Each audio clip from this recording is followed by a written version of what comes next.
ಹೆಮ್ಮೆ. ಆದರೆ ಅದೇ ಕಾಲಕ್ಕೆ ನಾವು ಒಂದು ಸಂಯಮವನ್ನು ಸಿಟಿಜನ್ ಅಥವಾ ನಮ್ಮ ನಾಗರಿಕತ್ವವನ್ನು ನಾವು ಸಹಿತ ಅದು ಮರಿಬಾರ್ದಾಗಿದೆ. ಯಾಕಂದ್ರೆ ಏನೋ ತಪ್ಪು ಮಾಡಿತು ಇಲ್ವೋ, ನಾವು ತಪ್ಪು ಮಾಡಿದ್ವಿ ಇಲ್ವೋ, ಆದರೆ ಅನೇಕ ಜನ ಸತ್ತಿದ್ದೇನು ಸುಳ್ಳಲ್ಲ, ಸಾವು ಆಗಿದ್ದೇನು ಸುಳ್ಳಲ್ಲ. ಆಪರೇಷನ್ ಸಿಂಧೂರ ಸಮಯದಲ್ಲ ಅಲ್ಲಿ ಭಯೋತ್ಪಾದಕ ನಡ್ಕೊಂಡಂಥ ರೀತಿ ಸರಿ ಇರಲಿಲ್ಲ.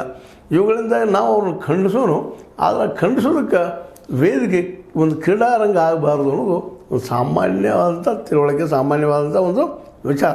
ಅದೇನೋ ಆಗಲಿ, ಭಾರತ ಮಾತ್ರ ಗೆದ್ದ, ಕೊನೆಗೆ ಟ್ರೋಫಿ ತರಲಿಲ್ಲ ಅನ್ನೋ, ಅದು ತೆಗೆದುಕೊಳ್ಳಲಿಲ್ಲ ಅನ್ನೋ ಅಸಮಾಧಾನ ಮಾತ್ರ ಭಾರತೀಯಲ್ಲದ. ಅದೇನೂ ಇರಲಿ, ಗೆದ್ದಿದ್ದಾರೆ ಮುಖ್ಯ. ಅದು ಟ್ರಾಫಿಗಿಂತ ಇಂಪಾರ್ಟೆಂಟ್ ಗೆಲುವು, ಅದು ಪಾಕಿಸ್ತಾನ ವಿರುದ್ಧ, ಸಂಪ್ರದಾಯಕ್ಕೆ ಎದುರಾಳಿ ವಿರುದ್ಧ ಅನ್ನುವಂಥ ಖುಷಿ ಭಾಳಷ್ಟು ನಮ್ಮ ದೇಶದ ವಾಸಿಗಳಿಲ್ಲದ ಮತ್ತು ಬೆಳಿತಾನೂ ಇದೆ.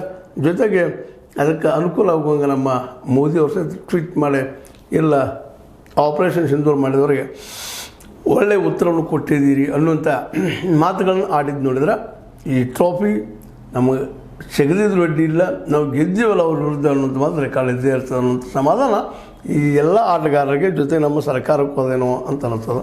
ಏನೋ ಆಗಲಿ, ಗೆದ್ದಿದ್ದಾರೆ. ಗೆದ್ದ ಇನ್ನು ಕ್ರಿಕೆಟ್ನಲ್ಲೇ